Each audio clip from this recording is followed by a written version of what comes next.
Here's Donald Trump in August. Block funding for sanctuary cities. We blocked the funding. No more funding.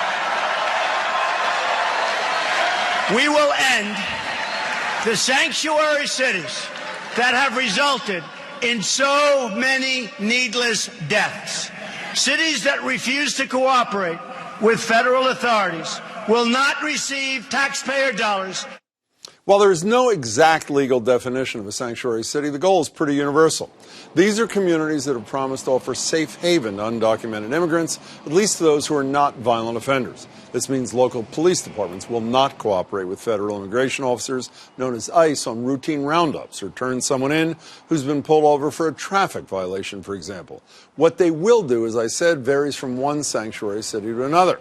Under a Trump presidency, this could be a costly decision for communities like Boston, Chelsea, Somerville, as federal funds could be held back. Other sanctuary cities like New York and Los Angeles are taking the same risk and making the same statement. In Chicago, Mayor Emanuel reaffirmed the policy there that prohibits police from asking residents about their immigration status. Joining me now is Somerville Mayor Joseph Curtatone, who's not backing down on the city's sanctuary status. Good to see you, Mayor. Good to see you. Along with Bristol County Sheriff Thomas Hodgson, who supports Trump's plan, has been calling for stronger action on illegal immigration for many years. Sheriff, it's good to see you, too. Thanks so much for being here. Can you explain Cliff Notes version? What does it mean for Somerville to be a sanctuary city, Mayor Curtatone? We've been a sanctuary city since 1987, and in short, we stopped the practice of stereotyping people as a means of stopping them based on their perceived immigration status, whether or not they're a legal immigrant in this country. What if they're arrested for a felony? Do you let ICE know? We work cooperatively with our federal authorities and agencies such as ICE, such as DEA, ATF. If someone's a violent criminal, convicted felon of certain crimes, we will remove them from our community. But if it's a less serious offense, you don't report them to ICE, you don't communicate with them, nothing? No, some of them broke away from the Field Secure Communities Act, which has been found to be unconstitutional by many federal courts, where we were basically stopping people for a taillight, and there were blind detainers for these individuals for some immigration purpose. What's the rationale for not complying with the feds? I mean, what? It's public safety. We're advancing. We are working with the feds, but we're advancing public safety. Since 1987, crimes against people and property in Somerville have been down 52.9%. Investments up. Schools are doing great. We don't know it's because of this policy, though. No, but the whole notion or position that communities are being made more dangerous because they declare themselves sanctuary cities. It's just not Sheriff, true. what's wrong with this policy? Even if you want a tougher position on illegal immigration, shouldn't he decide how to keep his own streets safe? No, that's the problem. No elected official in this country who took an oath to uphold the laws should be determining what certain class of people don't have to follow federal law. There's a federal law in place. If you don't like the federal law, then lobby to change it. But we can't have elected officials around the country harboring people. It's a violation of Title 8 of the U.S. Code for anyone in this country to harbor or conceal someone they know to be in this country illegally. So if you're saying we're going to protect these people from at least being, and we're not talking about people being stopped for just status violations. We're talking about people, and by the way, sanctuary cities, according to Janet Napolitano, was absolutely the best program to target criminally illegal aliens. But, getting back to this whole safety issue, it's not just mayors who are making a decision you don't think they should be making. It's people in your line of work.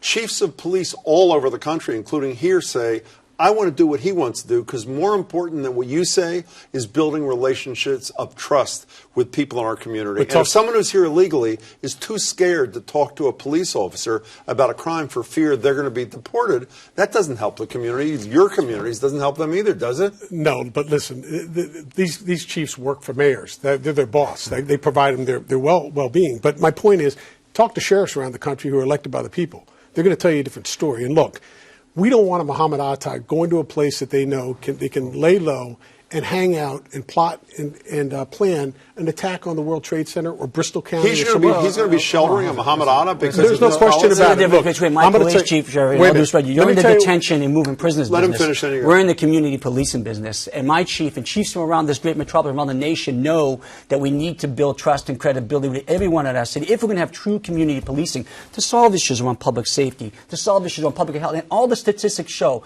all the analysis from criminologists, economists, sociologists show that the dense concentration you have of immigrants in the community, your crime is going to be down. And non-citizen people in this, immigrants in this community have committed less crimes, or tend to commit fewer crimes than the Why are you shaking your head? That's all. Look, that's fact. Here's the deal. That's fact. Look, When Deval Patrick was fighting me on having the Massachusetts establish the secure communities, I got a call from a border agent in California, San Diego. And he said to me, Sheriff, I saw the article in the paper. I got to tell you, I'm a border agent out here. We have 20 illegals coming in a day. We can't hold them. We process them, give them a warrant. They never come back for their hearing. But let me tell you what they're talking about out here. Go to Massachusetts. Massachusetts is a place where you won't be identified. You can lay low. And everybody knows that these people go to places where they know that nobody's going to bother them. They're not going to let the police. And who after 9/11? What elected official after 9/11 says, hey, we're going to disassociate that federal agencies working closely to identify. We want But more it's a to good it. use of resources he's saying if he's got a felon or a would-be felon, he's turning him over. For a minor offense, that's a good use of federal I mean, the guy you supported for president, President-elect Trump, said the other night on 60 Minutes, essentially, forget that 11 million deportation deal. If they're criminals, just like Obama, by the way, President Obama, will deport them. He's even stepping this back just like he is. What's the difference? Look, we are going to target the criminally illegal aliens. That's what we should be doing. So will he. No, that's not what's Wrong, happening. Sheriff. That's what we do. No, the Trust Act, they Oh, don't. you're They wrong. prohibit law enforcement from sharing information, using their facilities to process people. We should be, anybody that's here illegally, I don't care what your status is. Even if they've done nothing else, if the only thing they've done wrong, I'm not minimizing, if the Sure. only thing they've done wrong is entered this country illegally, he should report them when he identifies them to the Immigration and Customs Enforcement? That's exactly. If an officer comes across them, absolutely, and let me tell you why. For nothing other than that. Did you know what Muhammad Atta was going to do when he arrived here? No. No, none of us did, and that's my point. And we didn't know what the guy who came back in again was going to do with Okay, Pakistani so and all that. wait. $6 million I read in the Globe today. Yeah. You'd lose if Trump honored his Yeah. promise. By the way, there's some questions legally whether he can Yeah, produce all exactly. federal funds, but let's assume he can.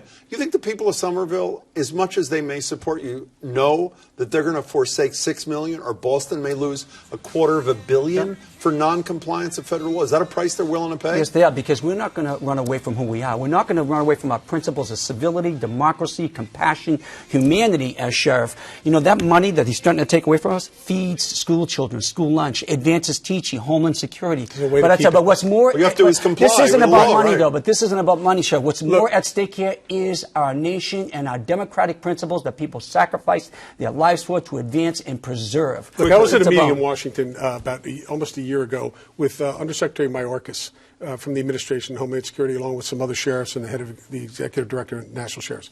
And at the time, we were having a discussion around how the federal government at that time was going to go after these communities. They wanted to take the cops grants. I said, no, that's wrong, because that's going to undermine the whole security piece. Take the money away from where these elected officials want these roads and bridges It's and not things clear they used to get elected. If it's not related, it's not clear. Well, that's what the federal government's talking I want to about. get away from Atta and just come back. Sitting here a couple of weeks ago after they stood with Donald Trump were the parents of Matthew Denise, who's, was from Milford, killed by a drunk driver. What do you say to them? Yeah, I mean, those are horrific crimes, like the crime in San Francisco, where San Francisco admittedly dropped the ball. But you don't broad brush more than 11 million people. The overall majority are here to do the right thing. We see mass murders, mass shootings, I don't hear the sheriff or anybody else spouting the rhetoric that we should condemn every Caucasian male in this country. Let's hear the facts.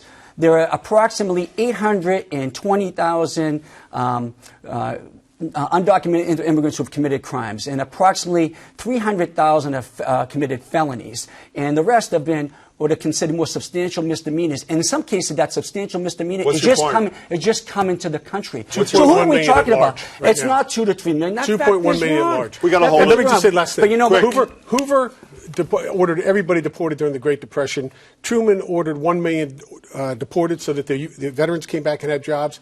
And we know that Eisenhower in Operation And you Wetback, think that's good? That's for this By the way, that's American the first principle. time President Hoover has ever been quoted on the show. Let me just say, hold on. Immigration laws are supposed to be for the Everyone American says if people. we deport more than 11 million people, our economy suffers by more than 2%. This is nonpartisan economists, as well as our nation and our democracy. Mayor Curtatone, good to see Absolutely. you. Sheriff Hodgson, Appreciate it. thank you for your Thank time. you. My turn. Take care. Good to see you, gentlemen.